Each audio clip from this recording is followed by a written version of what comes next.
oleh Tuhan kita Yesus.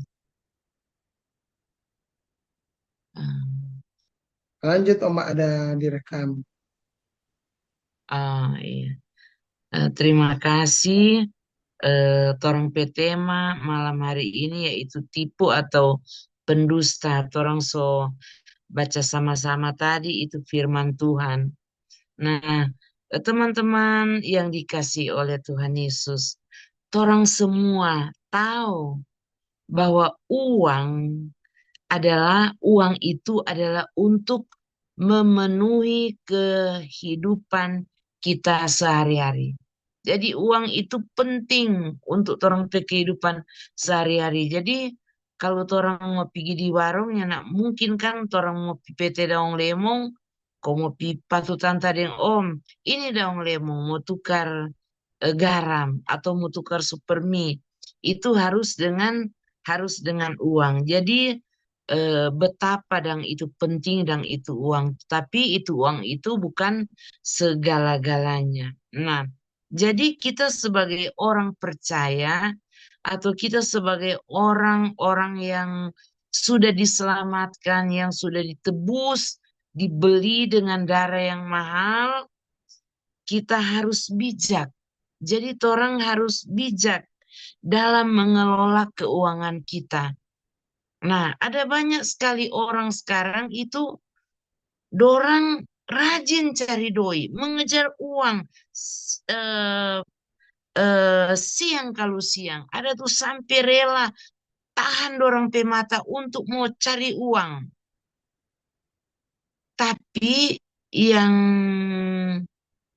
apa pada orang yang kurang pak orang yang seperti ini itu nak tahu dong mau bedakan mana itu kebutuhan, mana itu keinginan. Ada juga komang orang yang dia melakukan tipu atau papan dusta karena malas.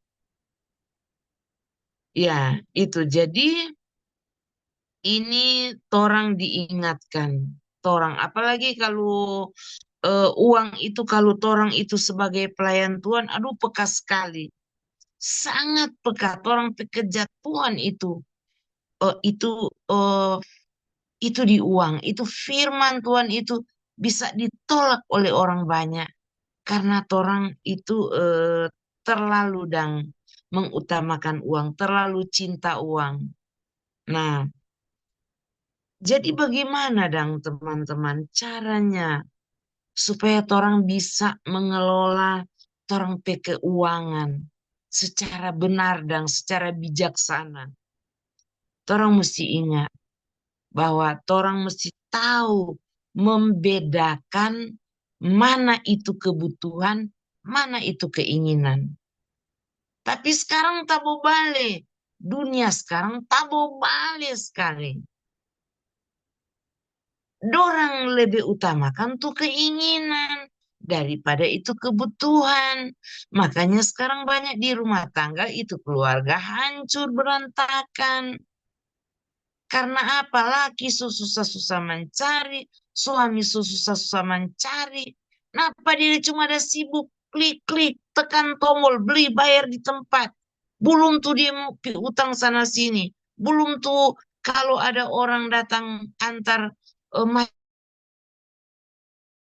macam-macam, tas lah, baju lah, sepatu lah, macam-macam. Yang itu bukan sebenarnya kebutuhan, tapi itu yang dia utamakan. Itu terbalik dan itu menyusahkan orang pediri, membuat orang itu sengsara, orang jadi papan dusta, jadi penipu.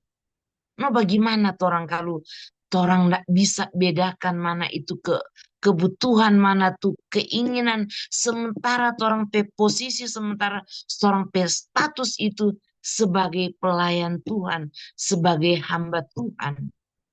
Orang itu sebagai pelayan Tuhan, sebagai hamba Tuhan, sama dengan ada apa dang itu, sama di apa itu dang di panggung kon dia pe karpet putih semua. Torang dari di tengah situ. Dari segala penjuru lihat apa torang di situ. Ah, jadi torang itu sebagai hamba Tuhan itu sangat dinilai. Kalau Oma dari tahun 2004. Oma gabung dengan Pemda Kabupaten Minahasa. Ada mulai pelayanan di sekolah-sekolah. Jadi itu betul-betul torang diuji. Jadi torang itu bekerja tanpa gaji.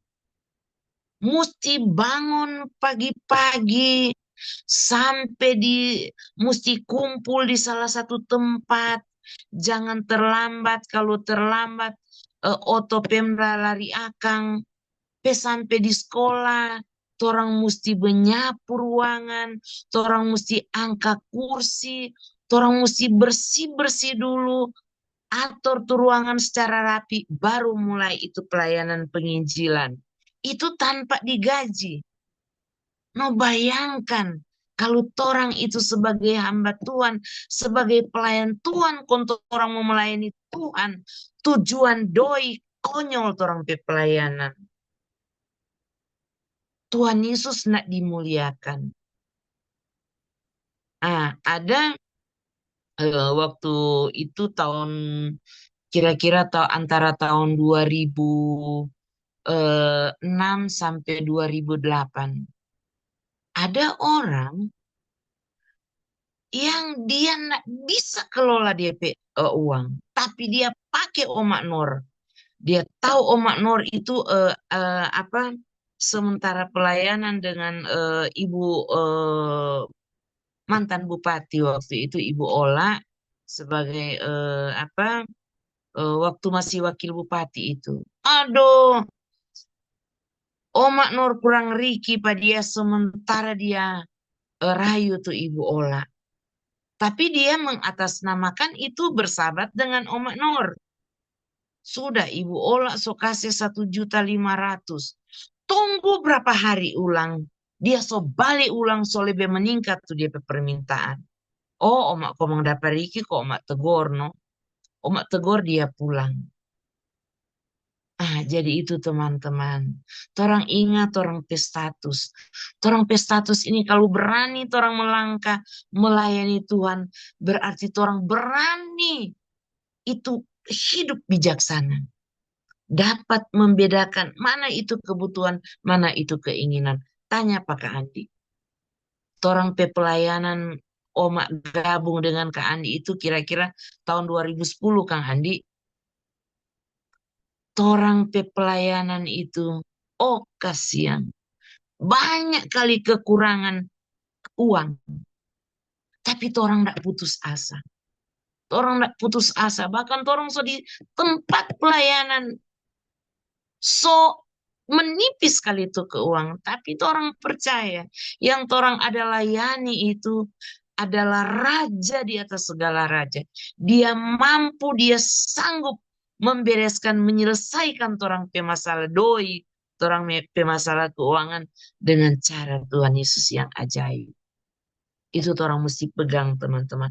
Torang mesti belajar membedakan mana itu kebutuhan, mana itu keinginan. Ada orang lain bilang begini, aduh kita belum mau bakasiannya di pelayanan, soalnya kan kita masih belum terlalu kaya. Nanti jo kalau kita so kaya, baru kita mau bakasi di pelayanannya. Nggak mungkin, itu putar balik, itu papan dusta itu. Jadi dari apa yang ada pada torang sekarang, kalau torang so ada pendapatan, jangan torang pakai semua itu for torang. Torang sisihkan untuk ada untuk hamba Tuhan, ada tuh untuk pelayanan, ada tuh untuk persembahan. Karena Oma itu waktu Oma masih SMK itu, Oma batinggal pak orang kerja di toko buku. Terus Oma pemajikan, dorang pedoi jasimpang di brankas. Jadi kalau orang semua pulang, jadi ambil itu doi, dihitung, terus dimasukkan ke dalam brankas. Tapi yang aneh bin aneh, kalau hari Minggu, Omak Nur kelelahan kadang sampai di rumah sejam 10 malam, baru mau mandi, baru mau istirahat. Jadi ini Omak Nur pemajikan suka sekali jaga masuk subuh. Masuk subuh. Jadi Omak Nur masih ada tidur manggoro. Omak Nur tahu kalau hari Minggu hampir siang batoki, Omak pemajikan itu. Nur, Nur waktu itu tahun 80-an, karena Omak pegaji waktu itu per hari 2.500. Iya, 2.500. Jadi sewa kos waktu itu 10.000. Jadi cuma 4 hari Omak Nur kerja, sodapa Omak Nur pedoi kos. Tapi itu yang mengerikan Omak pemajikan itu. Doi ding juta-juta simpang di brankas. Mar mau pergi gereja waktu itu. Nor, kalau pas sekarang kan ya minimal 5.000, 10.000. Terus tuh majikan bilang begini, DP ibu bilang, Nor, Nor, ada 100-100. Aduh, terus terang komang kasihan Oma Nor, nyanak kasih yang segenap hati.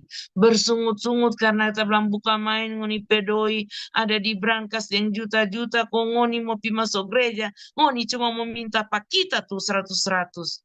Bayangkan itu. Jadi teman-teman ingat baik-baik.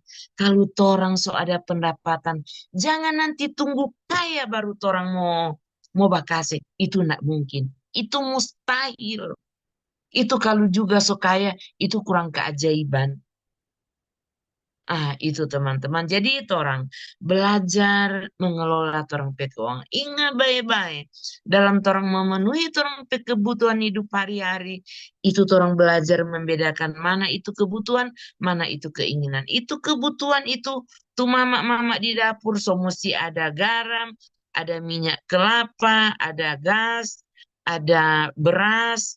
Pokoknya itu tuh kebutuhan.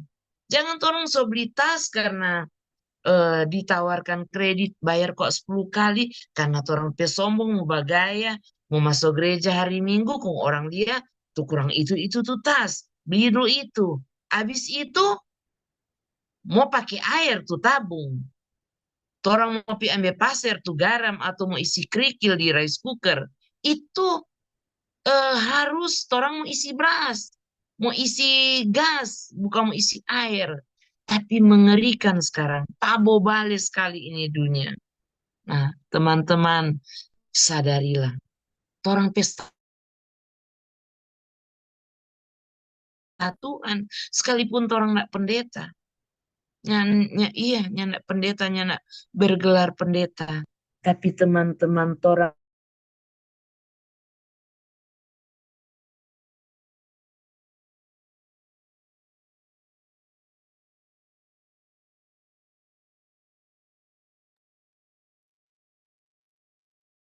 Ya,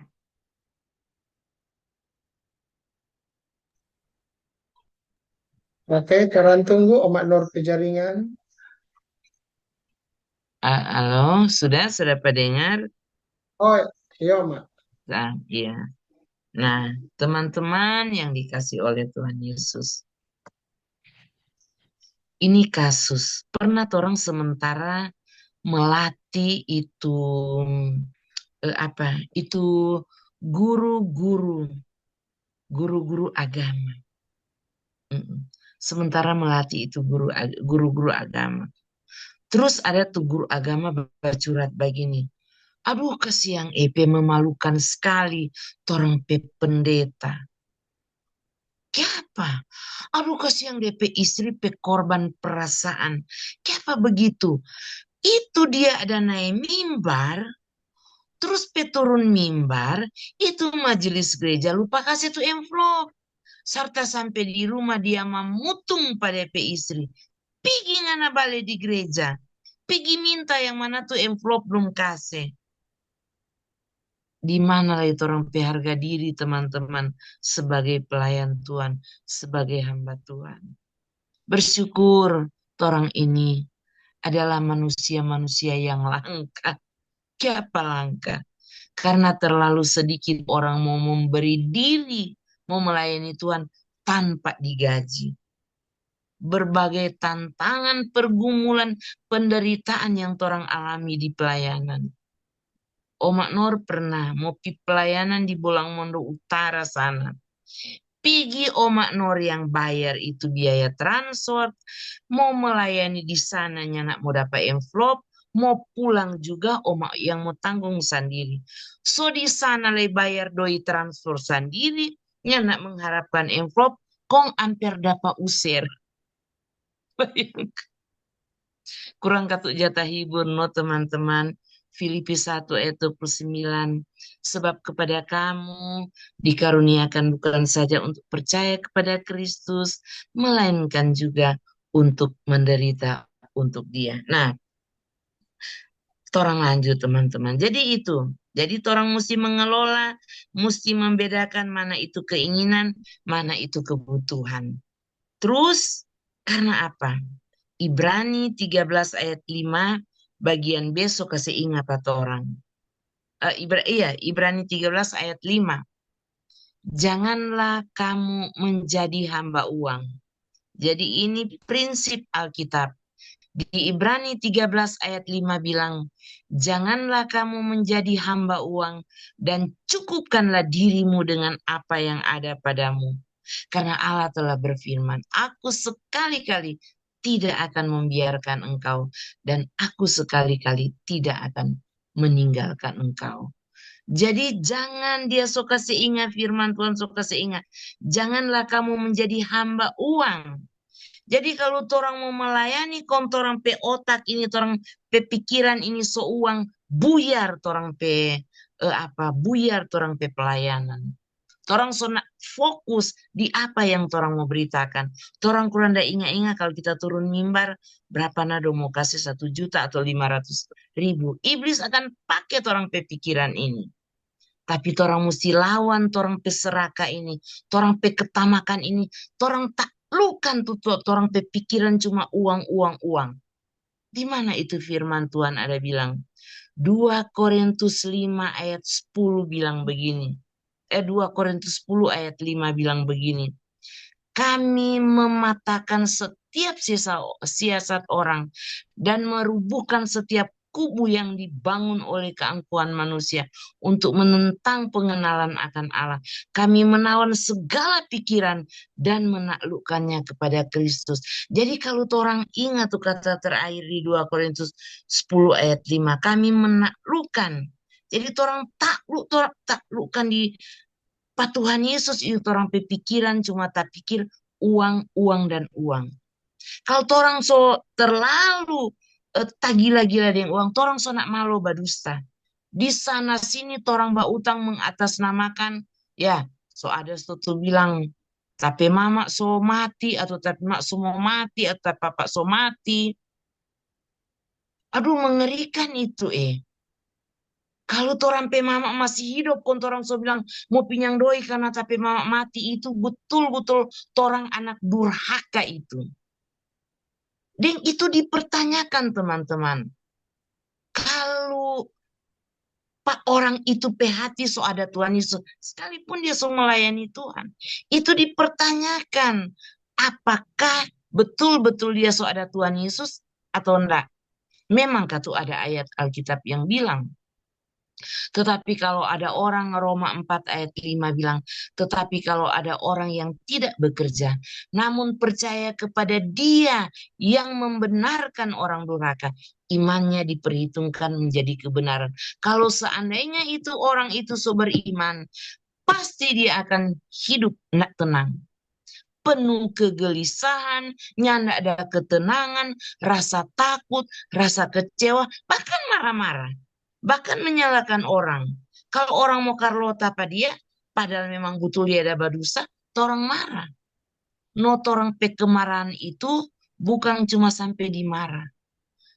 Akan bertumbuh terus sampai orang berpikiran mati jongana.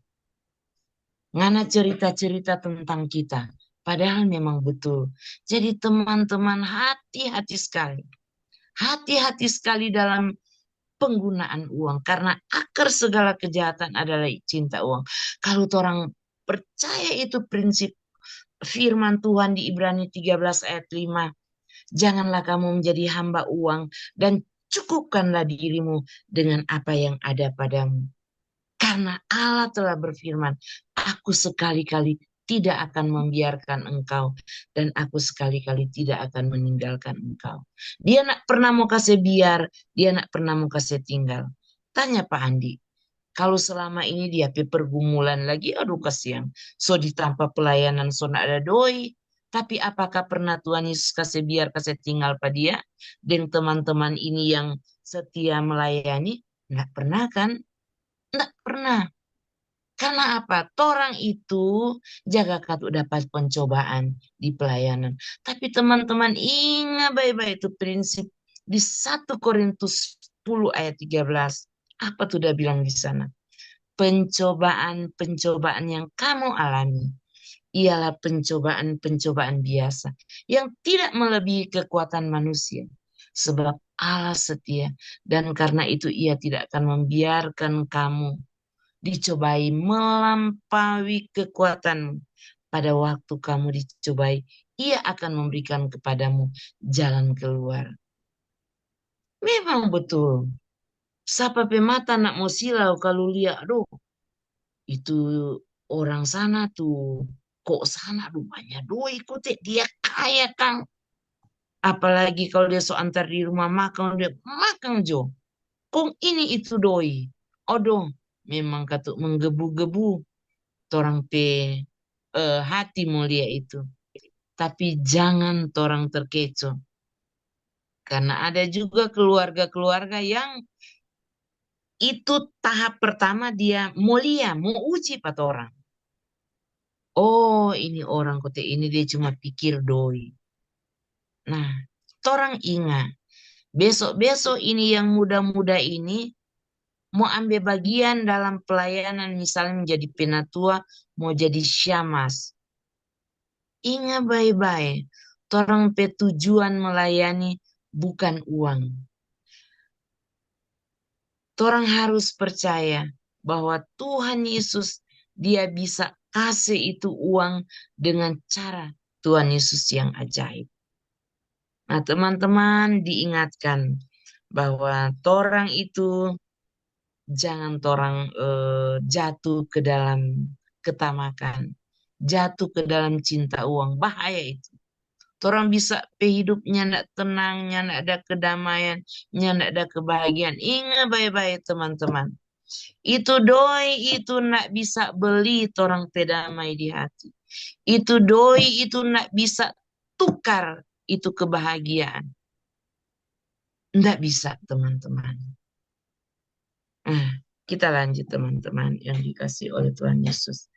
Nah, kalau orang abaikan itu prinsip firman Tuhan di 1 Timotius 6 ayat 10. Torang hidup itu akan hancur. Torang akan jadi penipu. Torang akan jadi papan dusta. Bahkan torang bisa cari dana mengatasnamakan pelayanan. Tapi iblis seret torang kepada dosa. Mabo-mabo. Torang penuhi orang keinginan dengan itu hidup yang tidak memuliakan Tuhan. Karena apa? Itu doi, itu orang iblis seret di hal-hal yang tidak berguna. Karena apa? Orang mau minta sumbangan mengatasnamakan pelayanan. Padahal untuk memuaskan orang nafsu. Ingat baik-baik teman-teman. Besok-besok ini mungkin ada yang mau jadi istri camat, ada yang mau jadi dosen, ada yang mau jadi pendeta, macam-macam. Tapi ingat baik-baik. Jangan orang jatuh ke dalam dosa karena cinta uang kontoran jadi penipu, jadi papan dusta.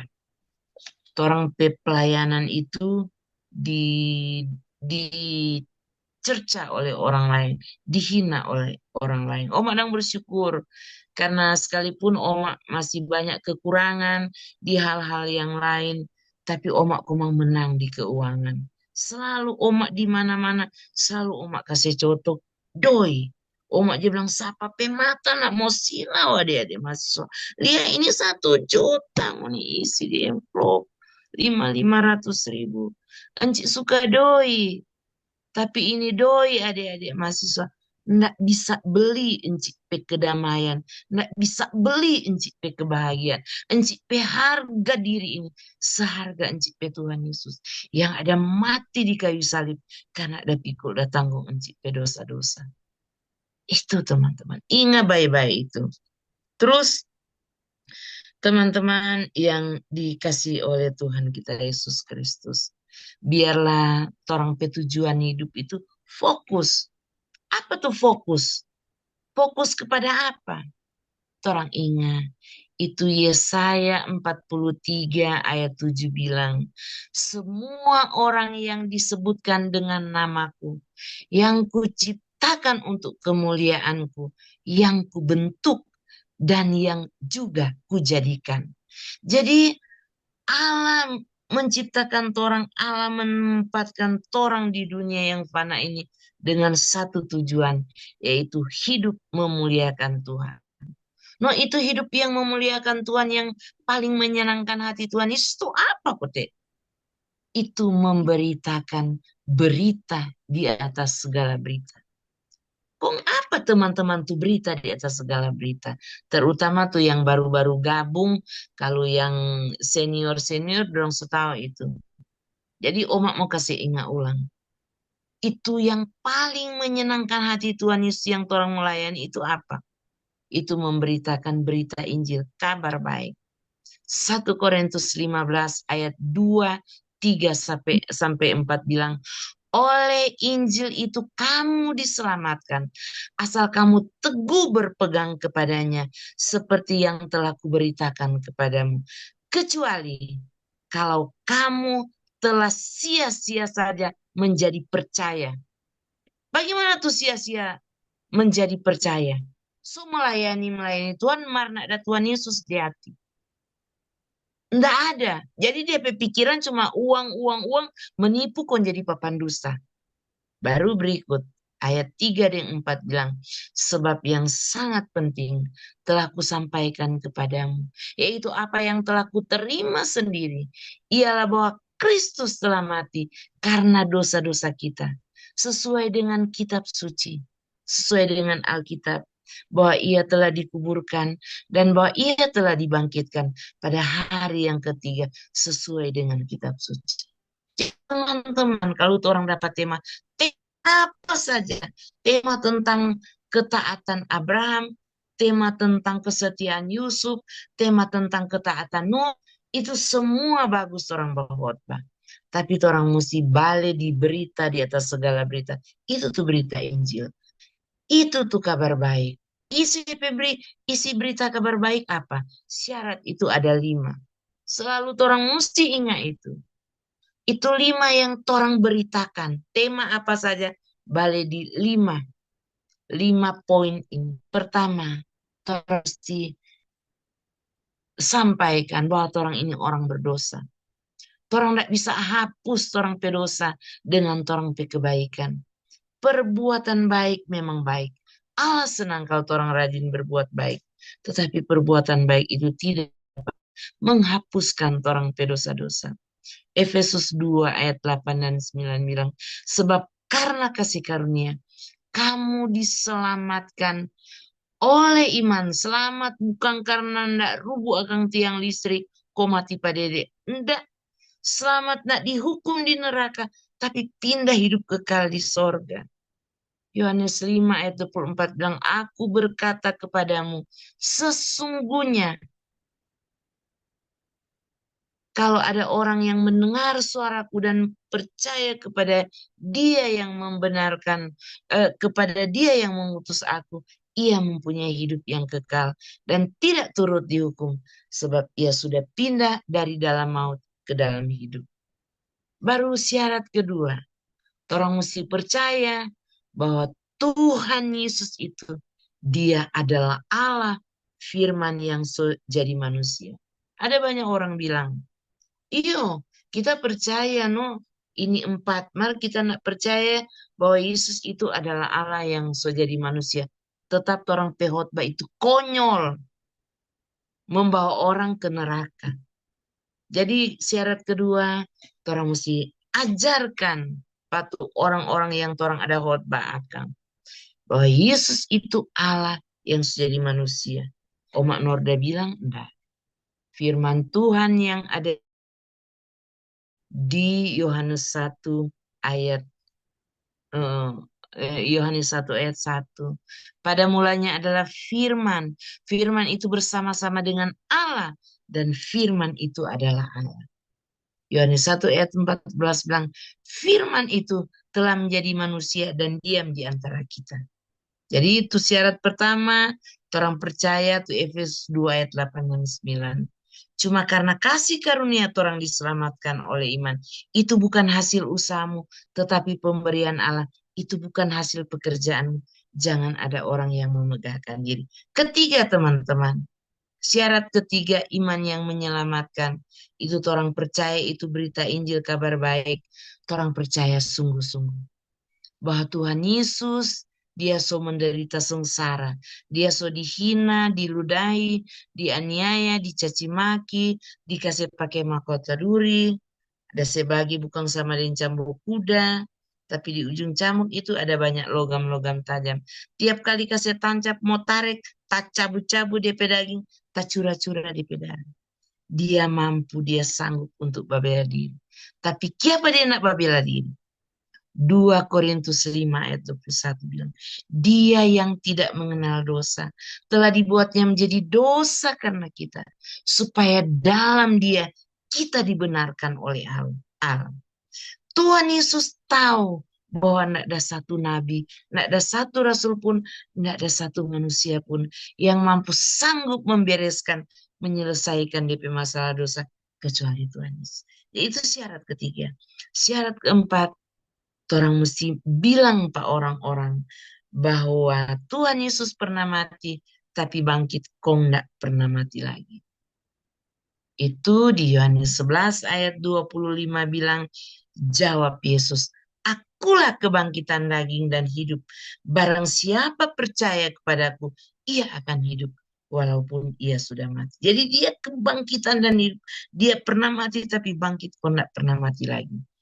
Kelima, bahwa keselamatan, pengampunan dosa, hidup yang kekal adalah kasih karunia, hadiah dari Tuhan Yesus. Jadi dia menawarkan itu keselamatan secara cuma-cuma. Dia kasih itu hidup kekal secara cuma-cuma. Maka kalau mau cuma percaya, mesti tambah yang berbuat baik, selesaikan DP masalah dosa di neraka. Dari tempat untuk membereskan, menyelesaikan orang pemasalah dosa cuma ada di 2 tempat. Di neraka dan di kayu salib. Kalau dia bilang kita kan pelayan Tuhan, kita kan orang baik-baik, kita mau berusaha supaya kita jadi orang baik, supaya kita mau pilih sorga, dapat hidup kekal. Dia selesaikan dia masalah dosa di neraka. Tapi kalau dia bilang, aduh betul Tuhan Yesus, kita orang berdosa, kita tidak bisa hapus kita berdosa sendiri. Tapi kita percaya, Tuhan Yesus so mati, Tuhan Yesus so kubur, Tuhan Yesus so bangkit, Tuhan Yesus so naik di surga, ke surga, cuma demi menyelamatkan orang pehidup. Terima kasih Tuhan Yesus. Selesai orang bermasalah, diselesaikan di atas kayu salib. Teman-teman yang dikasih oleh Tuhan Yesus. Mungkin ada orang pemak, orang pepak, ada di sei, atau ada di dapur, ada badengar. Kau belum pernah mengambil keputusan untuk terima Tuhan Yesus, jangan terlambat. Orang tidak tahu sesudah ibadah ini mau jadi apa orang hidup. Jadi itu yang terakhir yang Oma bilang, orang bisa mengelola orang keuangan kalau Tuhan Yesus ada di dalam orang hati. Kalau dia ada bertahta di dalam orang hati. Jadi Oma mau menawarkan kalau ada, Oma kan ya cuma dapat dia Ibu Nova, Adel, Nane, Desri, Wanda, Selin, dan Kak Andi. Nggak tahu kau tuh kalau ada ketuk mama di papa, ada badengar di dapur atau di kamar, kau belum pernah berdoa terima Tuhan Yesus, nggak apa-apa. Oma mau tuntun, mau berdoa terima Tuhan Yesus. Mari kita tunduk kepala, Kalau ada yang mendengar orang perenungan firman Tuhan, kau belum pernah membuka hati menerima Tuhan Yesus, Om Anwar akan tuntun berdoa. Katakan Bapak Ibu Saudara-saudara, Tuhan Yesus, saya mengaku saya orang berdosa. Saya tidak dapat menghapuskan dosa saya sendiri. Tetapi saya percaya bahwa Tuhan Yesus adalah Allah yang sudah menjadi manusia. Saya percaya sungguh-sungguh bahwa Tuhan Yesus sudah mati di kayu salib karena memikul hukuman dosa saya. Saya percaya bahwa Tuhan Yesus bangkit dan hidup dan tidak pernah mati lagi. Tuhan Yesus, masuklah ke dalam hati saya. Hapuskan semua dosa saya. Tinggallah di dalam hati saya sebagai Tuhan dan Juru Selamat pribadi saya. Amin. Sederhana, orang mau jatuh lagi ke dalam dosa. Tapi kalau orang jatuh ke dalam dosa, orang mengaku Tuhan Yesus, kita sobat dusta. So gara-gara kita sobat dusta, tapi cinta uang, pegila uang tak soba dusta pamak dim papa. Kita so bilang ini doi untuk mau bayar ini itu di kampus. Padahal orang cuma ada pakai untuk orang keinginan berfoya-foya. Aku itu di hadapan Tuhan. Kau minta tolong Tuhan, jangan Tuhan. Kita hidup ini mau terarah kepada cinta uang atau lebih mengarah lagi kepada keserakahan. Biarlah renungan firman Tuhan ini boleh menjadi berkat bagi kita. Terpujilah nama Tuhan Yesus. Amin. Kami kembalikan kepada MC.